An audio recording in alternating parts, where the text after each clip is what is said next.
Welcome into another live episode of Bully Ball on the Gold Standard Podcast Network. We're going to be talking Christian McCaffrey on the Madden cover. Trent Williams wants more money. What did Brandon Aiyuk get offered? And maybe a stat that's a little bit surprising for Brock Purdy haters. Stick around.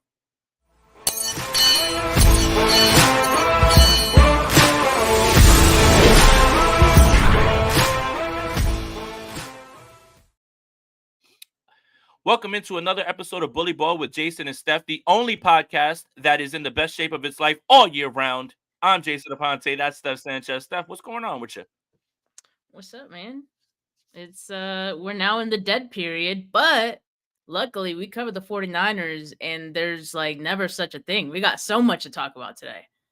100%. As always, remember, we don't create the content, the 49ers do. We just try to keep all the fish in the boat and whack as many as possible because the stories never end. But, Steph, speaking of the dead area, right?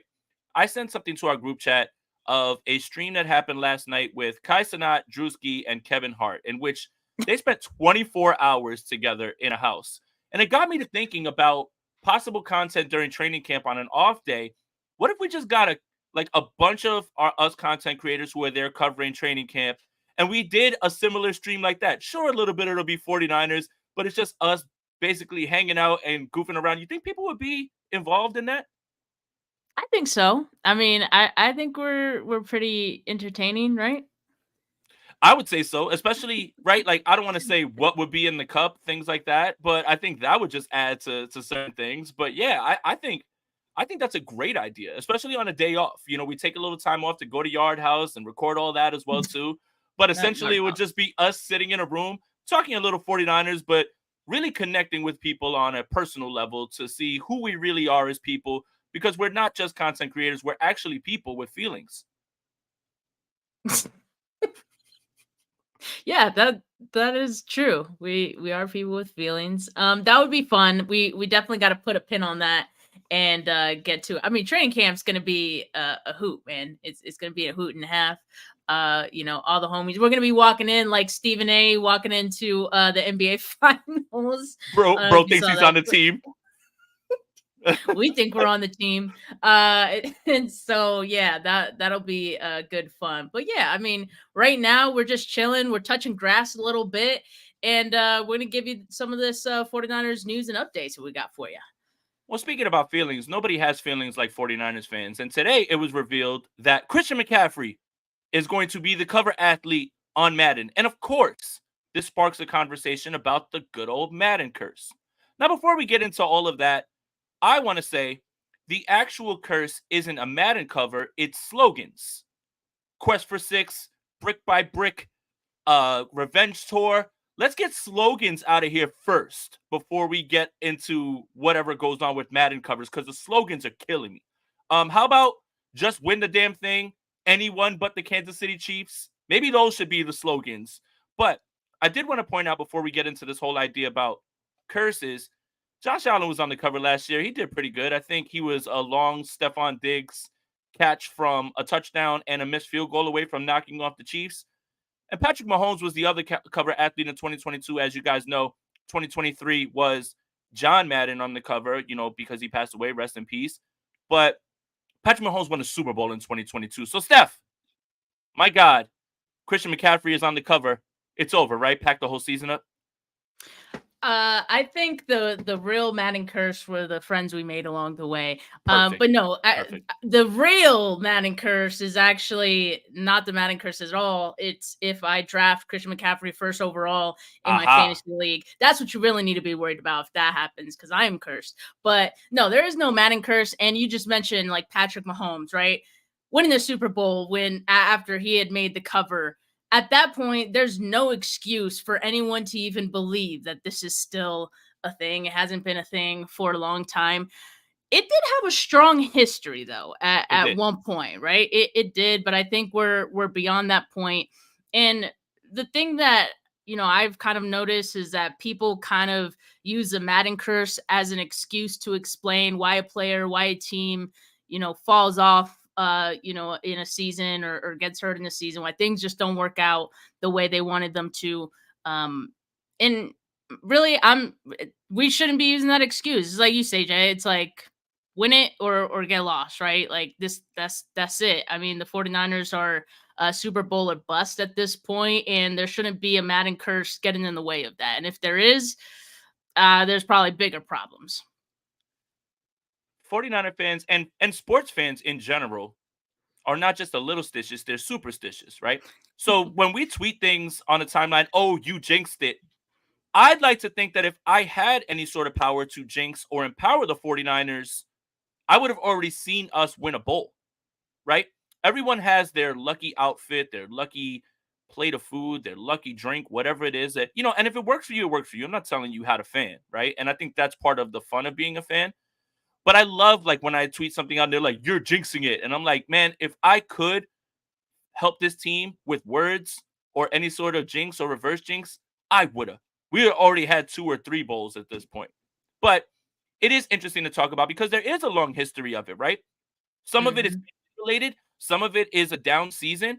But I think over the years, especially lately, we've kind of gotten over that. And I think more often than not, that is kind of done with the last 2, right? Like, I understand. Josh Yeah, Allen turned the exactly. ball over a lot last year, right? But they did make the divisional round. And he was very close. Again, if Stephon Diggs catches that surefire touchdown, which bounced off his arms, and his kicker made a kick, who's to say that they wouldn't have, broken the curse? Now, is the curse their team doesn't win it all? Well, Patrick Mahomes in 2022 was on the cover with Tom Brady. Tom Brady didn't have a bad season. The Bucs did, but the Chiefs went on and they won the Super Bowl. So yeah, it's a lot of I guess right now just old history and the way the 49ers fans and sports fans are in terms of being superstitious, which, do whatever it is that, pleases you, fan however you want to fan, but I'm not too worried about it, especially with the previous history lately. Yeah, I'm definitely not worried about it. I feel like most fans are getting to the point of like no longer worrying about it just because for the last few years it hasn't been a thing. But yeah, because I remember like some time ago, Patrick Willis, like maybe it was just a Photoshop, but like he was in the running for it, or just one of his good seasons that he had. And I remember thinking at that time like, hey, it'd be really cool to see a 49er player on here. But then that, again, at that time was met with a lot of fans thinking, no, like, don't jinx him like that. He's gonna get injured or something like that. So I'm not worried about that with Christian. But let's get back to the fact of just Christian deserving this, right? Mm-hmm. What an incredible season he had in 2023. Like all of the accolades that he's gotten to this point. And the cherry on top is this, as he calls it, a lifelong dream of his, getting the Madden cover. I mean, that's pretty awesome, right? And I know I saw the story. I think it was Nick Wagner that posted it. Rob sent it to us earlier that Christian McCaffrey used to play Madden, only throwing to his dad and Rod Smith. And Hey, 2 that's a decades smart later, he's on the cover. that's a smart strategy right there. Again, Christian McCaffrey, high football IQ, high Madden IQ also. I think the real curse is slogans. So I don't want any more Quest for Six, Revenge Tour, Brick by Brick. I think those should all be out the window. And if we're gonna come up with a slogan, it's just win the damn thing, or I'm gonna lose my mind. But the other curse is, damn it, I have to buy this game now, don't I? I haven't bought a Madden in how long, and now EA They drops throw you this. back in.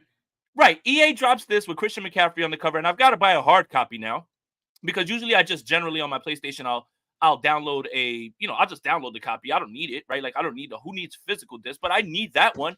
And then EA is coming out with NCAA football, and it's just like, damn it, now we got to buy the game. So the real curse is EA has reeled us back into this game that they refuse to improve on because there is no competition when it comes to NFL games. So I think again, I'm really against slogans, and EA, you're really, really sneaky with this one because now you got 49er fans like, damn it, if I don't have a system, I got to buy one now, and I want to buy the game.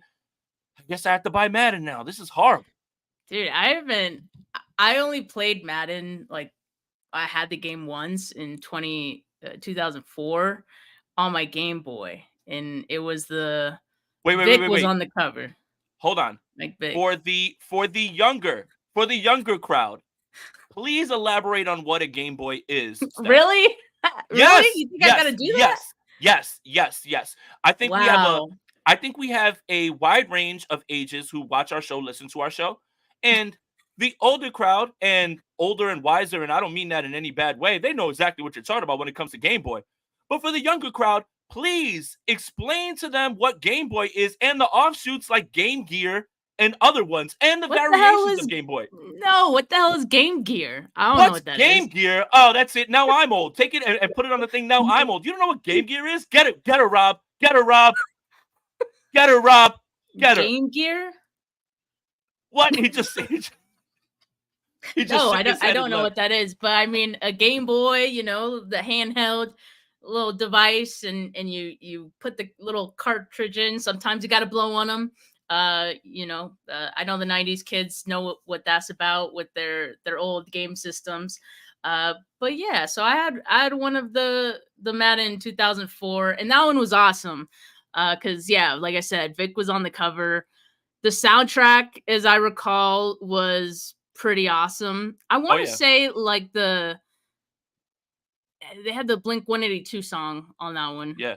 Yeah. on the And menu. and Top 04, tier. it's crazy to think that 04, 05, probably 06 are lumped in as probably the best Madden games because of the franchise mode and the way that you could customize things, all of those things. See, Al Bundy, who love the irony of having that name, says I have to Google Game Gear. That's crazy because Married with Children is far ahead of Game Gear. But real quick stuff, Game Gear was Sega's version of it, but it was in color, and you could play Sonic the Hedgehog on it, and it was much better. And if you had a Game Gear, you were lit because remember, Game Boy was just that dot matrix and everything, and it was great Yeah. for the time. But Game Gear, you could play Mortal Kombat, you could play Sonic the Hedgehog, you So could what play football happened? in What it. happened to him? What happened to him? It turns into the PSP, and it turns into that and this. Honestly, PS4 and PS5, I mean the PS5, and I think it's Sony, they're coming out with their version of it where it's handheld and on the go.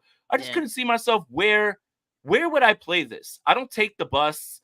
I don't take, like where I drive. I can't drive and play this. When am I going to play this? And if I'm going to play it at home, I'm just going to turn on my PlayStation. So, all right. We have squozen. I don't know if it's squeezed 12 minutes out of Squozen? this I like this squozen.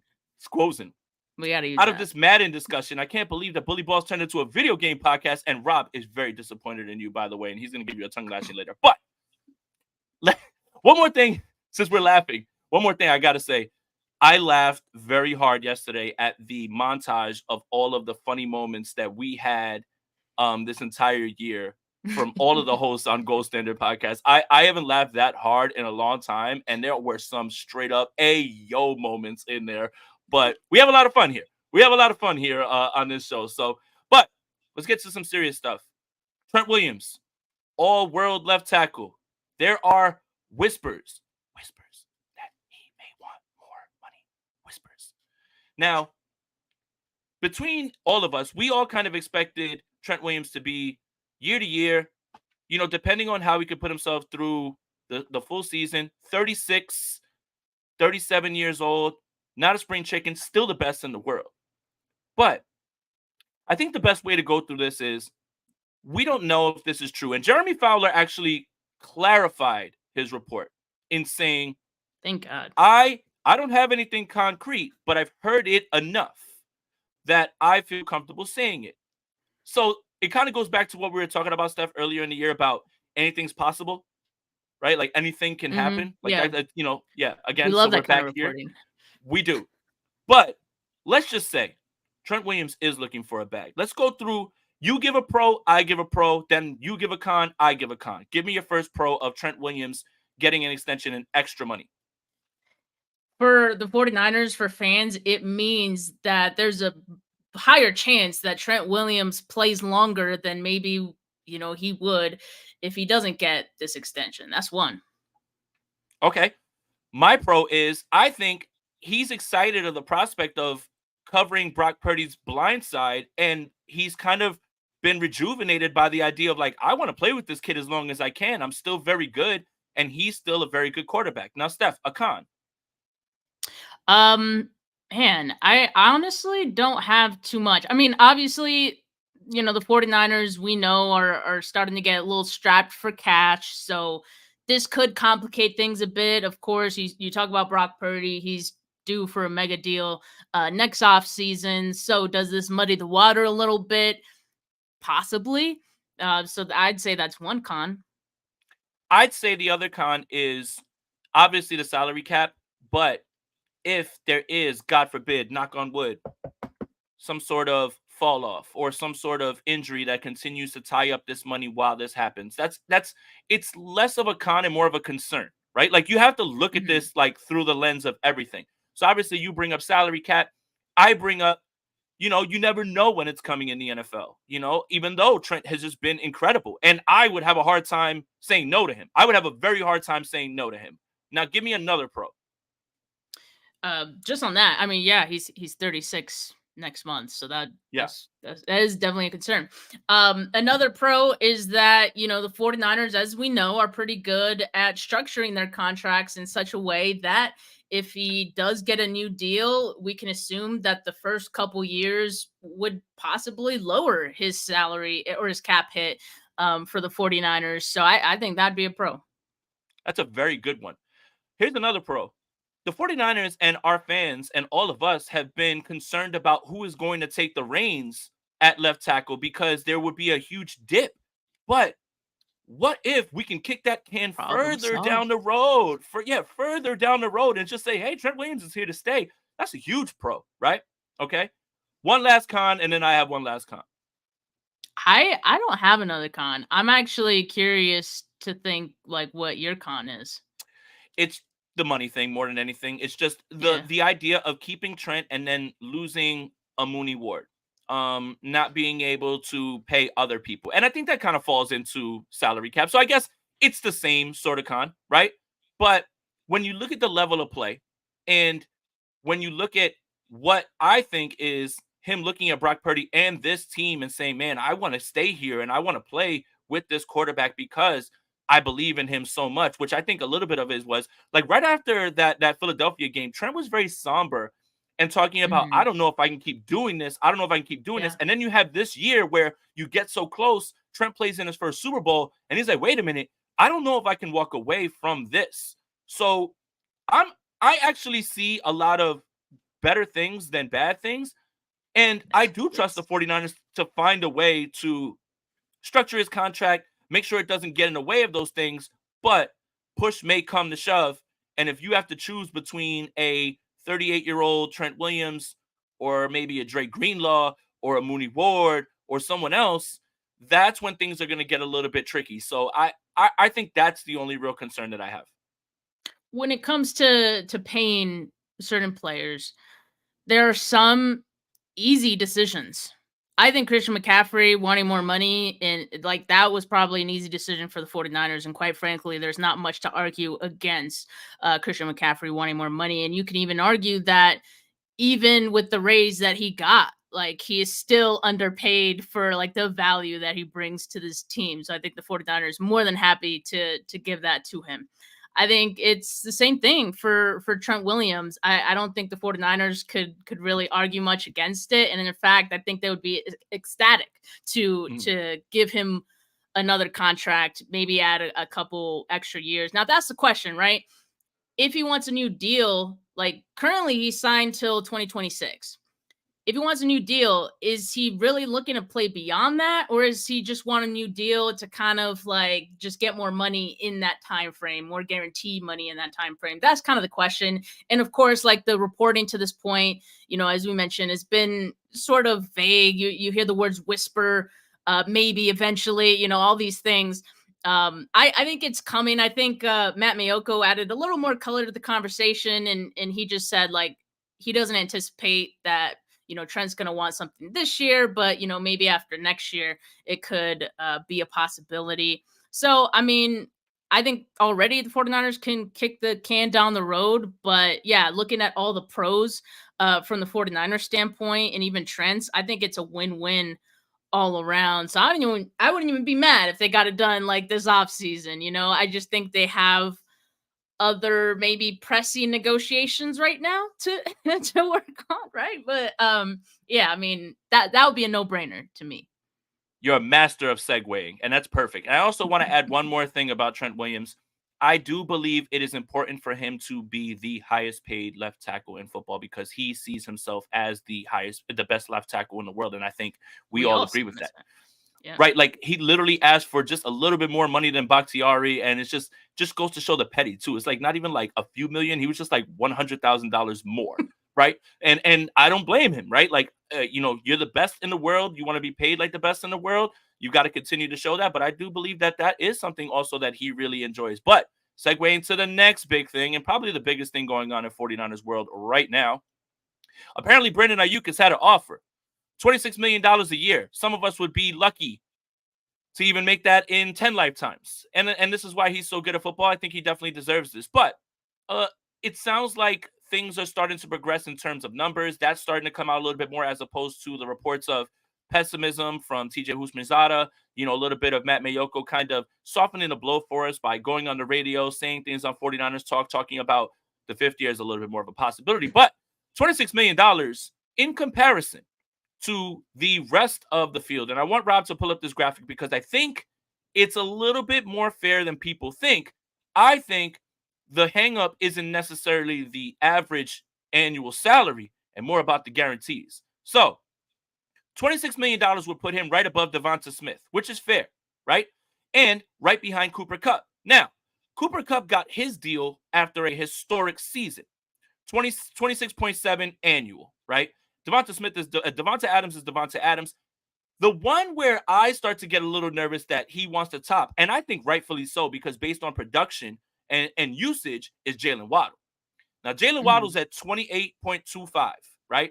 But with 76 guaranteed. I think it's less about the average year and more about the guaranteed money. And I think that's what they're a little bit hung up on. I think average year can be manipulated a little bit more, but the guarantees are kind of what you're looking at. If you look at Jalen Waddle and you see the amount of targets and the amount of yards, they have a strikingly similar resume.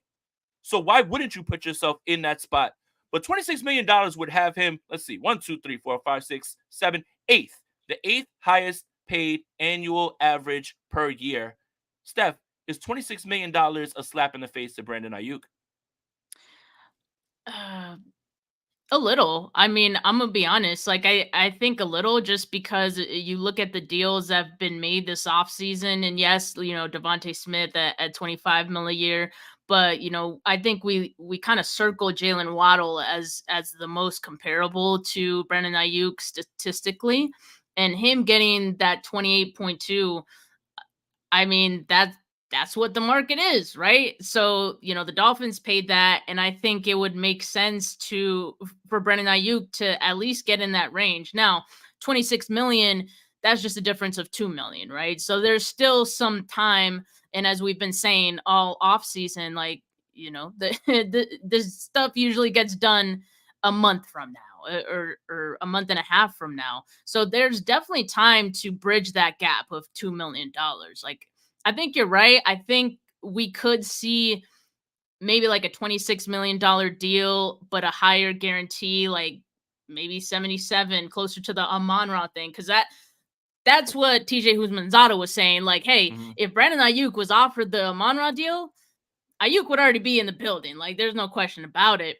So maybe that's kind of the compromise that needs to be made. But yeah, I'm definitely starting to feel like with some of these numbers starting to come out, when you're starting to see Matt Mayoko and Mike Silver and Matt Barrows talk about the other options that the 49ers have, and it's I don't know if this is like a slam dunk anymore. I don't know. Well, what happened?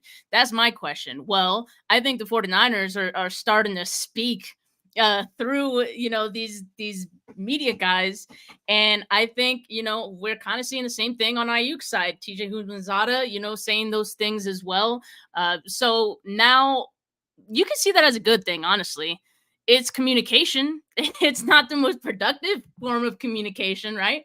But it is still communication, and so I think it shows that these two sides still dug in their heels for their respective sides. But again, like, I don't think 2 million is that big of a bridge to cross at this point.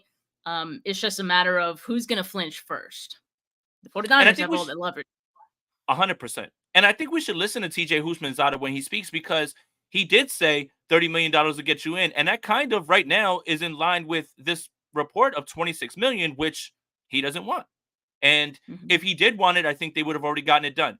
I think what a lot of people are forgetting about negotiation is, and think about when you go in and you talk to your boss and you say, I've been doing my job very well and I would like a pay raise. And they say, hey, listen, we love you. We'd love to keep you. But, and then they open up a notebook. You were late this day. You called out this day. This is the part about negotiations that I think is lost on people, is it's not personal, it's business. So you have to find a way to get where you can look at it and say, well, you had 77 catches, BA. Should we give you this amount of money, right? And then this is the part of the negotiation that gets muddy. This is when people get disgruntled because they feel like they're not appreciated. I'm not saying that I agree with it, but it's just how it goes. It's just how it goes. So when you hear Houshmandzadeh say if he would have had 30, then he would be in the building, and then you hear 26 and that's not done, I think they're still in negotiation. This is where they're starting. This is where they are. You got to kind of meet in the middle at this point, and they still have a ton of time to get this done.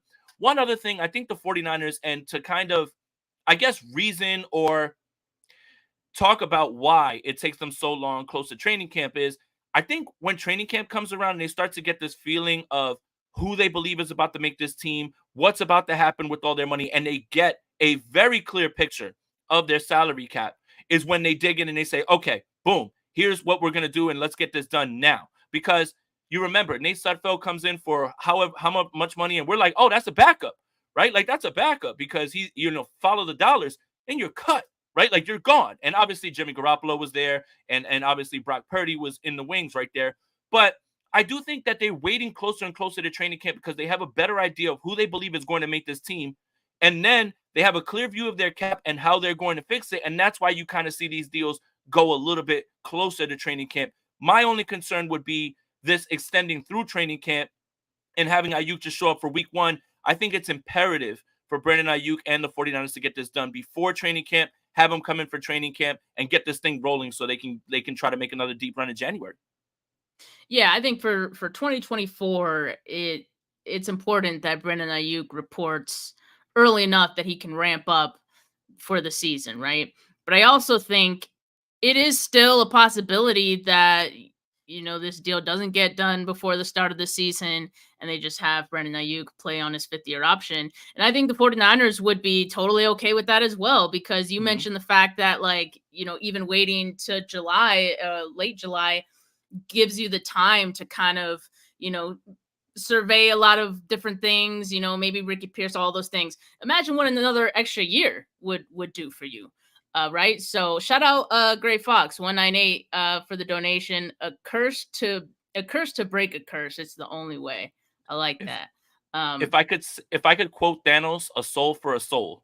Like, it's time to, like, if we're gonna start playing these mind games and the superstition thing, let's look at it this way. Curse cancels out curse. And now let's ride, right? Like, I think that's kind of what we should be thinking about. But go ahead, Steph. I'm sorry. No, you're good. Yeah, so I mean, I think the 49ers would love to wait an additional year, have another sample size of a full season of Brandon Aiyuk, see if he could do what he did in 2023 again, have a better idea what they have in Ricky Pearsall.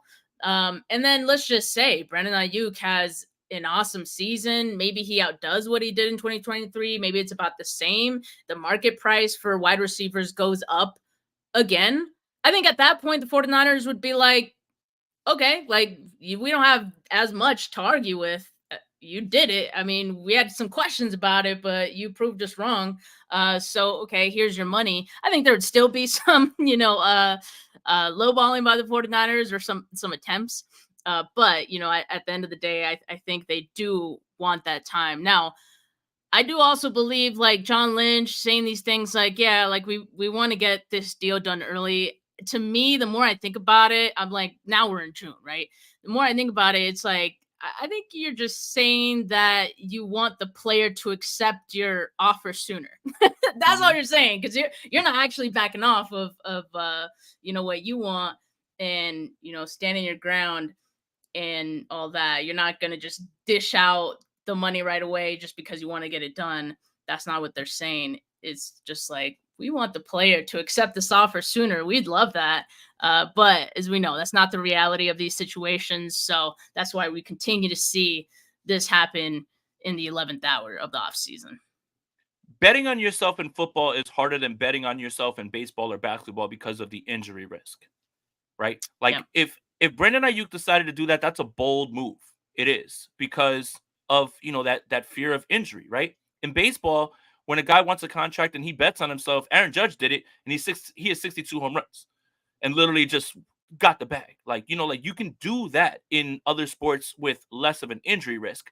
The reason that football players are so adamant about getting their money right now is because tomorrow's never promised in this game. And that's why I feel so poorly for football players, because this game, when it's done with you, it don't love you back. When you're no longer a value to the team and you're injured or you're not producing, you will be an insurance salesman. Like this game does not like take into consideration like, oh, he was really good and we enjoyed. No, this is a results driven business to the point of like, we can get rid of you immediately. So that's why I'm always for every single football player getting every single dollar that they feel they deserve and that they want. Because this game is mean, the business is ruthless, and it gets really muddy when it gets to these negotiations, especially with the hard salary cap. So I 100% understand that. So betting on himself is a little bit harder in this sport, but it is possible. And if you do bet on yourself and you end up eclipsing this incredibly efficient season that Brandon Aiyuk just had of 1,300 yards on 77 catches, then yeah, you walk back and say, yeah, now here's the bill, right? But does he do that? I don't know. I wouldn't. If I was a football player, I would not.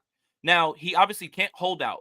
The only scenario, and this would be like, this thing would have to get so far gone in terms of how far apart they are, and the relationship would just have to completely sever, would be that you see Brandon Aiyuk hold out during the season and come back week 8 so he doesn't lose an accrued season.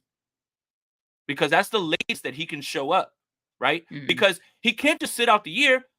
Actually, he'll be right back in the same situation. And that never goes well. Look at Le'Veon Bell. That never goes well. That never goes well, ever. It damages your reputation. You're out of football shape. You haven't played. Le'Veon Bell was never the same after that.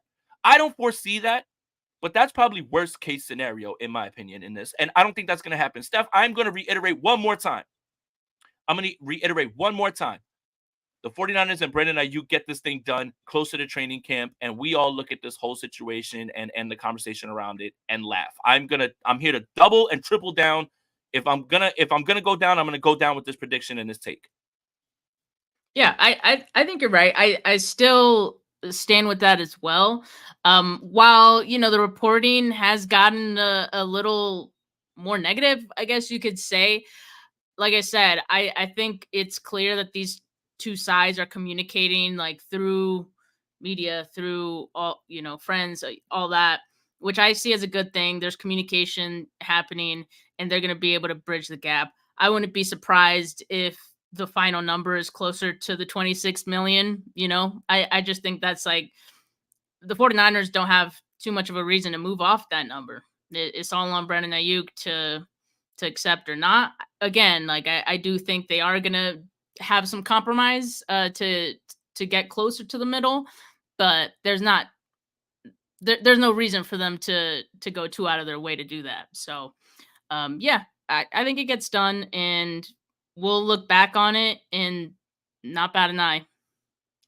Peak off season, and just like 49er fans to kill each other and yell at each other for an entire offseason, and then just have everything end up being the most likely scenario and have us look back and laugh. Yes, Steph and I believe this gets done. All right, Steph, you know all the popular negatives that people have about Brock Purdy, right?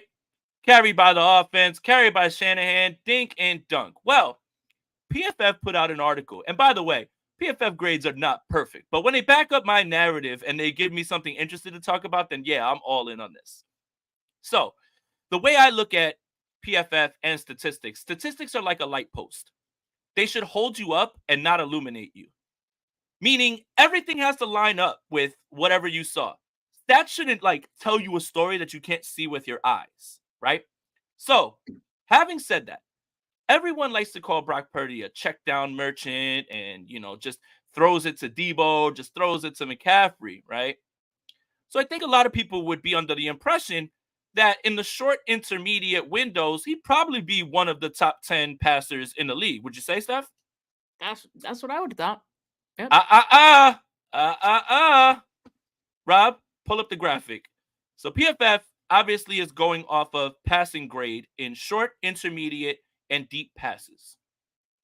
Right now, Brock Purdy is not in the top 10 in the short area, which is 0 to 9 yards.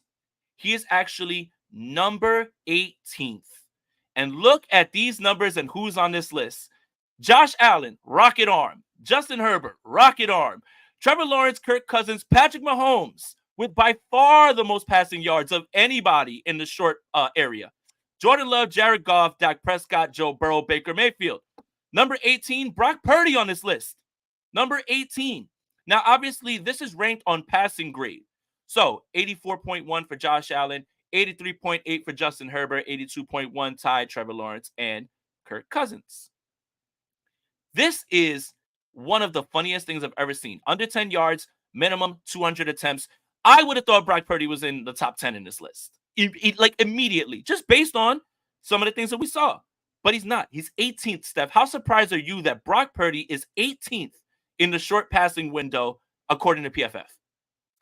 I mean, I'm pretty surprised. And look, this also just goes back to PFF not being the Bible of like football It is not. Statistics. And we know that passing the grading and how it works is subjective. It's usually done by a single person for each game and all that. And then it's done by a group. So it's an aggregate score, right? Like, yeah. I didn't mean to cut you off, but like I had a little peek into PFF's process when I was doing data collection for them.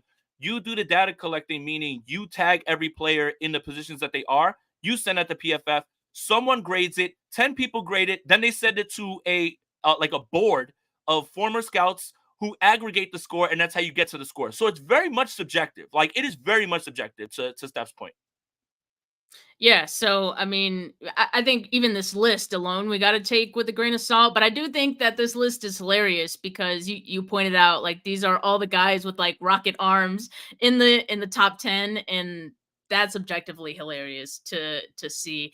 And the one guy who's been called Dink and Dunk his entire career, it's been short to this point, but still, people haven't moved off of that narrative.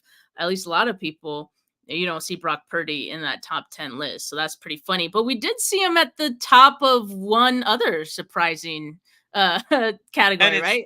And it's not intermediate.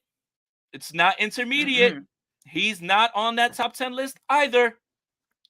He is number 1 in deep throws, deep passes, 20 yards or more, 50 attempts. Almost perfect grade of 99.9, 956 passing yards. So who's on this list? Brock Purdy, number 1. CJ Stroud, who's an excellent deep ball thrower, by the way. He's a stud. Matthew Stafford, great thrower. Justin Fields, number 4.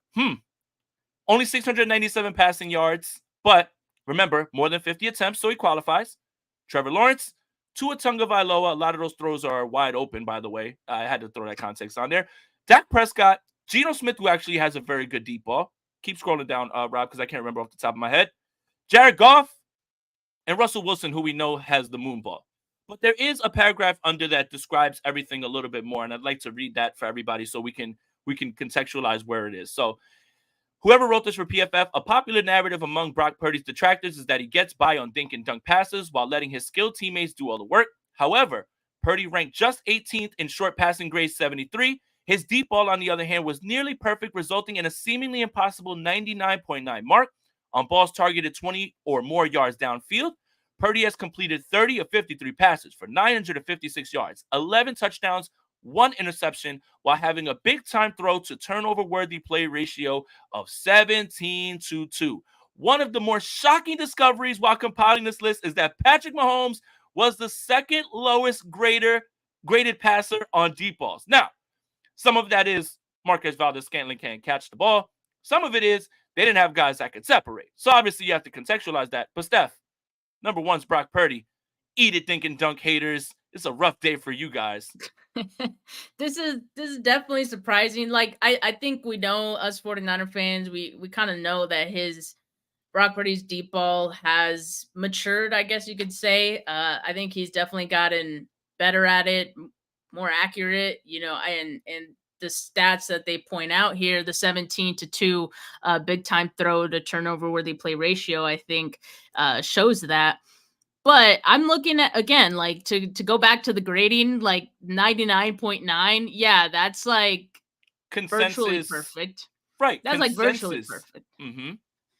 So, and then you look at, his completions and his numbers. It's not like actually perfect as far as like completion percentage and all that. But yeah, I mean, this is good for the Purdy is more than a dink and dunk guy argument. Dink and dunk haters are punching the air because they don't have any way to explain any of this. I mean, 30 of 53. That is more than 50%. And the further you throw the ball down the field, despite what people Yeah. think, the less likely it is to be caught. If you're throwing Hey, the I ball down was the field. told that it's easier to throw deep. Oh, yeah. It's so much easier to hit guys on a line while there's a defender there and you got rushing at you. So easy. I mean, I don't understand why guys just don't chuck it down the field all the time. Back to the Madden stuff. Even in Madden, that doesn't work like a little bit. See how we tied it full circle video game? But it is interesting to see this because we have seen Brock Purdy push the ball down the field more than any quarterback under Kyle Shanahan, right? Like, if anyone is dink or dunk, it was that handsome guy who plays for the Los Angeles Rams a little bit more, and his yards per attempt were inflated by Yak. Sure, this offense is predicated on Yak and a lot of quick throws, timing throws, but we still seen Brock Purdy throw the ball places that we haven't seen since Matt Ryan under Kyle Shanahan. So all of this stuff Yeah. right now is kind of just lining up with what you've been seeing. And again, there's the throws to Debo that are right there behind the line of scrimmage. Sure, those will always be there.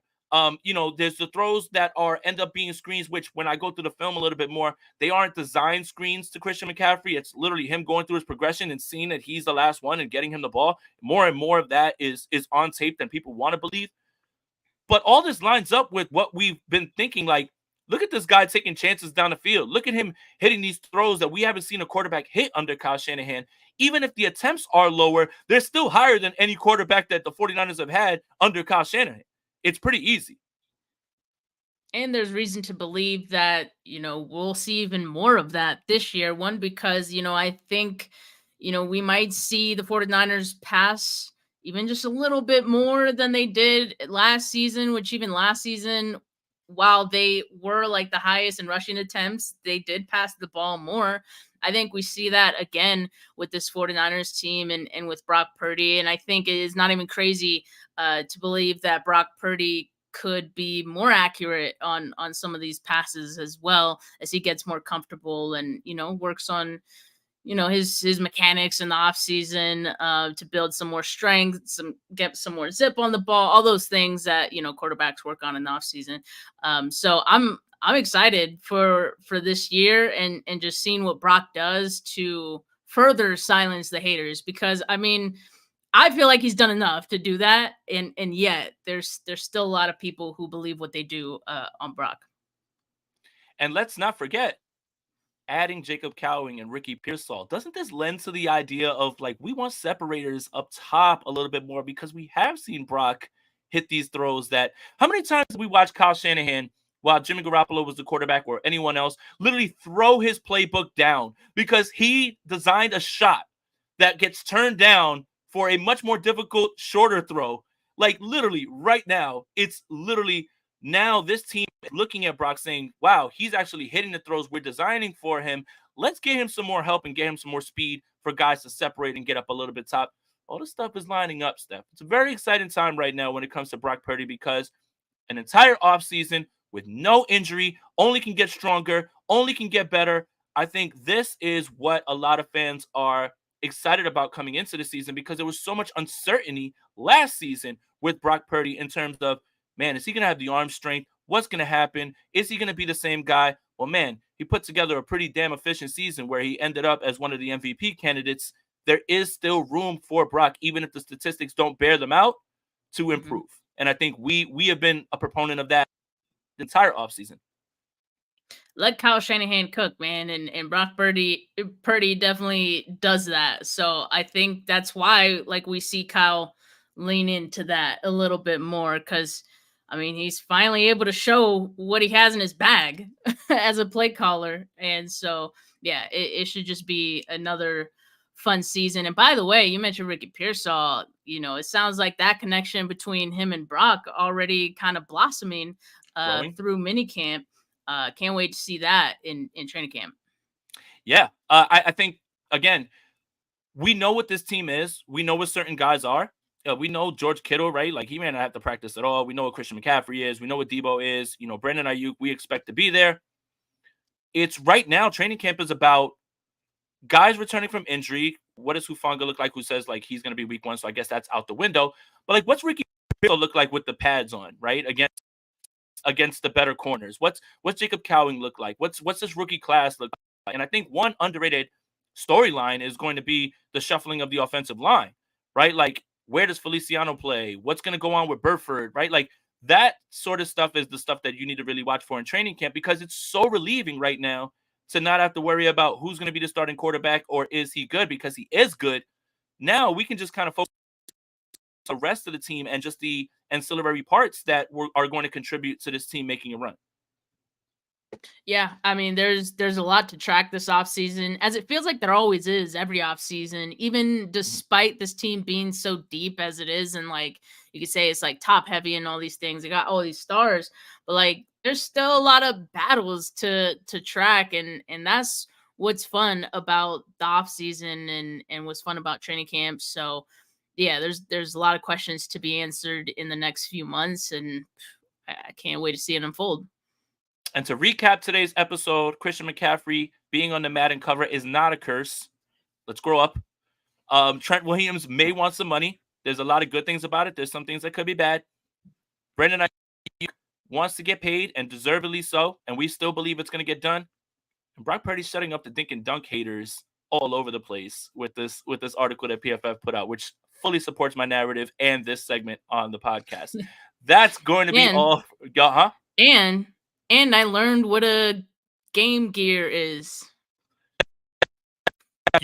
Rob is going to crush you after this episode for that. I mean, if you remember Game Boy, how do you remember Game Gear's after Game Boy? Game Boy was out in the 80s. No, it wasn't.